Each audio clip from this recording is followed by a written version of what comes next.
the Lions lose a star offensive tackle as left tackle Taylor Decker heads to IR after having a finger surgery, which could keep him out for about a month. As we saw yesterday, Detroit did not play very well to start the game but came back. And you do have to be pleased by Dan Campbell's team to continue the fight and come back in the game that probably no one expected that the game would be that close or that they even have a chance to win in the final minutes.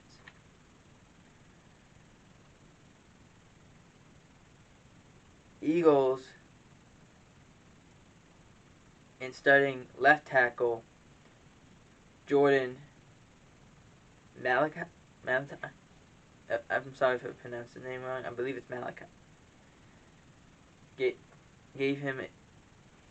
Jordan Malachi a 4-year, $64 million extension with an upside of $80 million.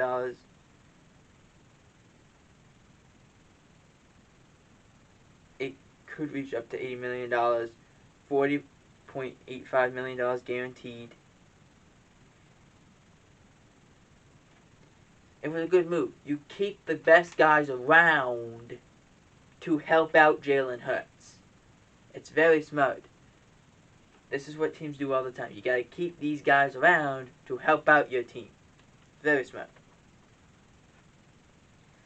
I will go through now the scores of the games of yesterday that are important to what we highlighted during last week's video, as the Bucks beat the Cowboys 31-29.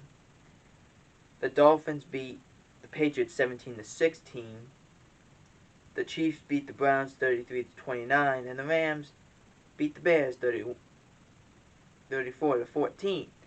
Why are these of significant importance? Well, we knew the Rams were probably going to blow out the Bears. I mean, Andy Dalton is a good quarterback, but he's not going to hold a candle to Matt Stafford, who played extremely well yesterday.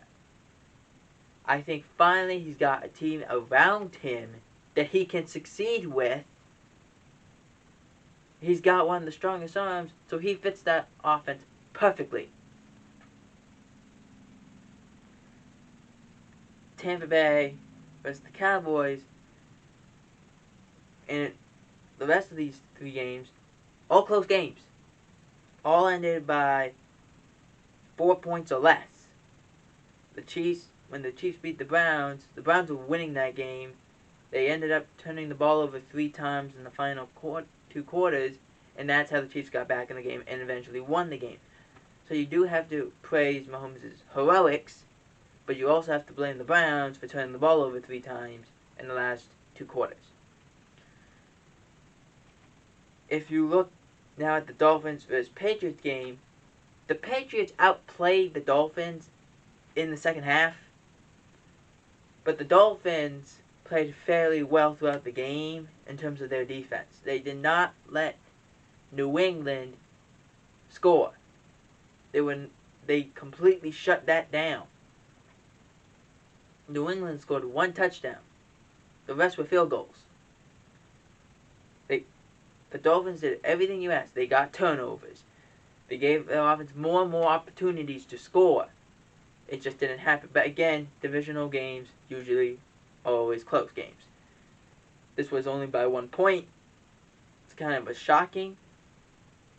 But also understand, this is the first time that Belichick ever went with a rookie quarterback as the head coach for the New England Patriots. The last time the Patriots did that was nearly half a century ago with Drew Bledsoe. So it was just a matter of time.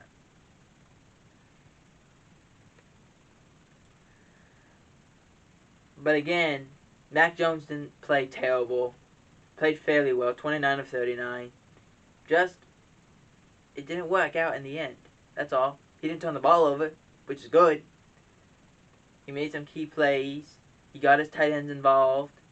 They just got to score at the end. That's all.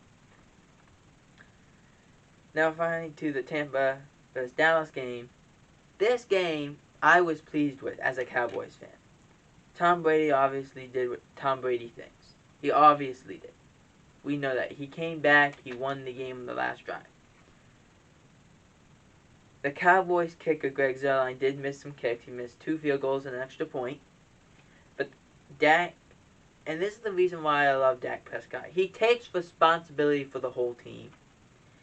He's a guy that's, he said it.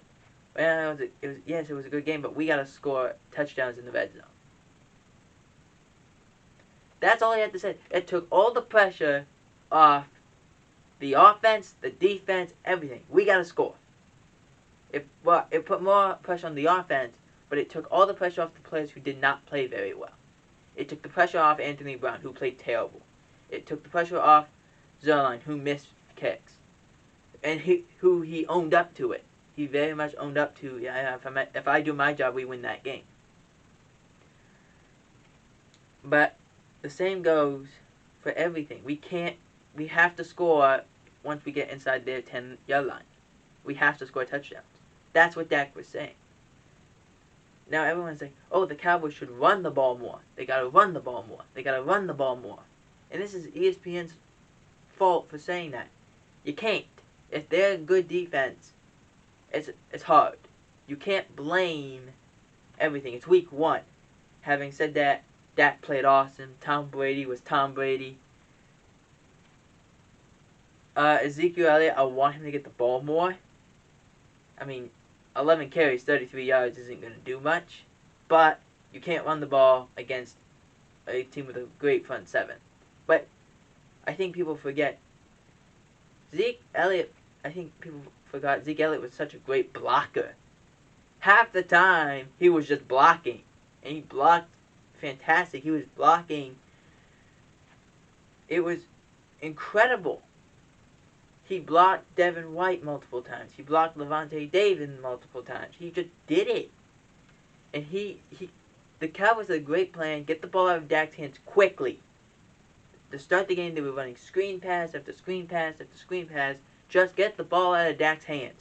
Don't let the front 7 come at you. Which I was surprised the Chiefs did not do in the Super Bowl at all, or really much of it. They didn't do it, if any. I was surprised they didn't do that because the Cowboys had them on the ropes by just doing that. The defense got takeaways. They got 4 takeaways, 2 fumble recoveries, and 2 interceptions. Well, a tip pass that ended up being intercepted. And an interception at the end of the half. But it was a great job by the defense. They got to sack him a little more. Like Tom Brady did not get sacked. Even though there was a few times he was close to getting it. But it ends up going all back to we got to score on offense.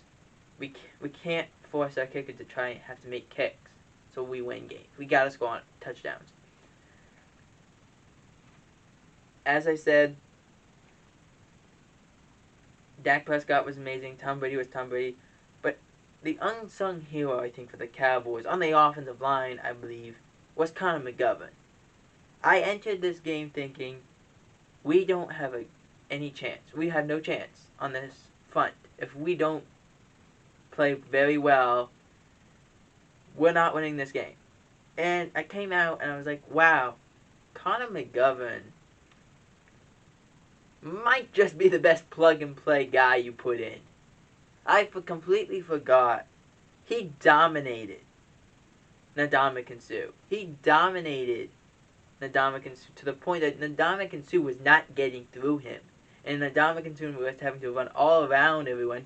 He was picking up blitzers. He was shifting when the play would go.